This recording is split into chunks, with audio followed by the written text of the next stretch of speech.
Shalom saudara-saudara yang bertekun dalam pembelajaran firman Tuhan. Kiranya Allah senantiasa memberkati kita dengan hikmat, pengetahuan, dan pengertian agar kita bisa mengenalnya lebih dalam lagi serta bertumbuh dalam hubungan kita dengan Allah.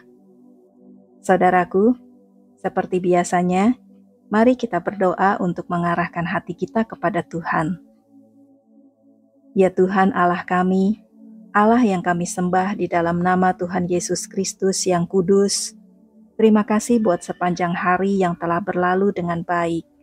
Kami percaya Engkau berjalan bersama kami melewati hari ini, dan anugerah-Mu menguatkan kami menghadapi setiap tantangan di dalam hidup kami. Terima kasih Tuhan. Sekarang kami mau mempersiapkan hati kami untuk belajar firman-Mu. Berkatilah kami dengan hati yang bisa mengerti akan apa yang kami dengarkan, dan berikanlah kami kekuatan untuk bisa melakukan firman-Mu dengan penuh ketaatan. Dalam nama Tuhan Yesus Kristus, kami berdoa dan mengucap syukur. Amin. Saudara yang terkasih, malam ini kita akan belajar firman Tuhan dari 1 Korintus 12 ayat 18. Tetapi Allah telah memberikan kepada anggota masing-masing secara khusus suatu tempat pada tubuh seperti yang dikehendakinya. Meskipun ayat Alkitab tersebut berbicara dalam konteks orang-orang percaya yang digambarkan sebagai satu tubuh dalam Kristus, namun ayat ini juga bisa kita terapkan dalam keberadaan kita di atas muka bumi ini.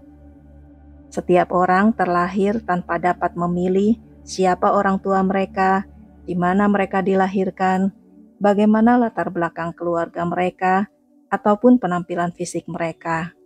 Namun demikian, setiap orang telah dirancangkan sedemikian rupa oleh Tuhan, sehingga perpaduan dari semua hal tersebut akan menciptakan pribadi yang istimewa, yaitu diri kita sendiri. Begitu juga saat kita mulai bertumbuh dewasa dan menjalani kehidupan kita. Tuhan membawa kita ke tempat-tempat tertentu agar kita bisa diproses dan dibentuk di tempat itu. Dan seringkali, tempat-tempat di mana Tuhan menempatkan kita justru adalah tempat yang kita hindari. Rasul Paulus adalah contoh yang jelas mengenai penempatan Tuhan yang di luar perkiraannya. Latar belakang Rasul Paulus adalah seorang Yahudi yang taat dan berpendidikan. Ia berkata dalam Kisah Para Rasul 22 ayat 3, "Aku adalah orang Yahudi, lahir di Tarsus di tanah Kilikia, tetapi dibesarkan di kota ini, dididik dengan teliti di bawah pimpinan Gamaliel dalam hukum nenek moyang kita. Sehingga aku menjadi seorang yang giat bekerja bagi Allah, sama seperti kamu semua pada waktu ini."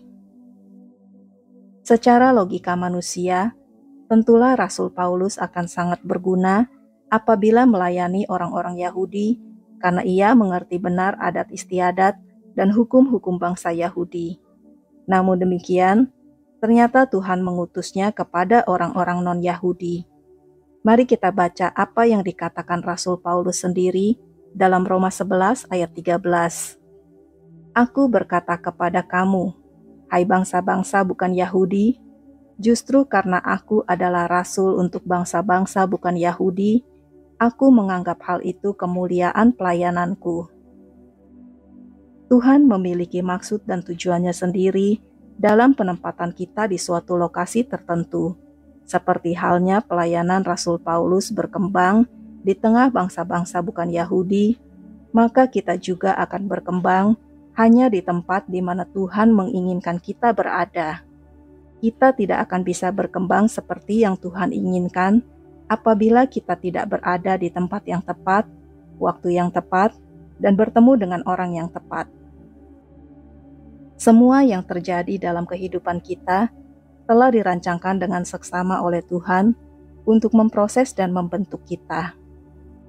Kadangkala kita bertemu dengan orang-orang yang seringkali berpindah tempat kerja, dan setiap kali alasannya berpindah tempat kerja adalah karena bentrok dengan atasannya. Dalam hal seperti ini, diperlukan introspeksi yang jujur bahwa barangkali masalahnya tidak terletak pada atasan-atasan yang ditemuinya, melainkan masalah ada pada dirinya sendiri, yaitu ketidakmampuan untuk mengendalikan emosinya. Tuhan menempatkan kita di tempat-tempat tertentu dan mengalami masalah-masalah yang sama dikarenakan ada maksud dan kehendak Tuhan bagi kita. Tuhan tahu apa yang kita butuhkan, dan Dia sedang mengerjakan sebuah rencana untuk mengembangkan karunia-karunia yang telah Ia letakkan di dalam kita. Akan tetapi, kita harus mengizinkan Tuhan untuk meletakkan kita di tempat yang Tuhan tahu adalah yang terbaik bagi kita. Kita harus bersikap fleksibel dan lentur terhadap proses pembentukan Tuhan atas kita. Saudara yang terkasih di dalam Kristus, demikianlah renungan firman Tuhan malam ini. Semoga Roh Kudus senantiasa mengurapi kita dengan pengurapan yang baru yang akan menjadi kekuatan bagi roh dan jiwa kita. Mari kita berdoa untuk menutup renungan ini. Bapa kami yang ada di sorga, terima kasih buat berkat firman-Mu yang baru saja kami terima. Kiranya firman-Mu senantiasa menuntun kami untuk bisa mengetahui kehendak-Mu bagi kami. Kiranya setiap benih firman-Mu tertanam dan berakar di dalam hidup kami, serta menghasilkan buah-buah yang melimpah. Kami bersyukur bahwa Engkau telah merancangkan dengan seksama segala sesuatu yang terjadi dalam hidup kami, termasuk tempat di mana kami berada saat ini. Engkau telah membawa kami melalui setiap tantangan kehidupan dan membentuk kami sesuai dengan kehendak-Mu. Terima kasih Bapa. Malam ini kami menyerahkan istirahat kami ke dalam tangan-Mu. Kami percaya Engkau gunung batu dan kota benteng kami. Engkaulah perlindungan dan perisai kami.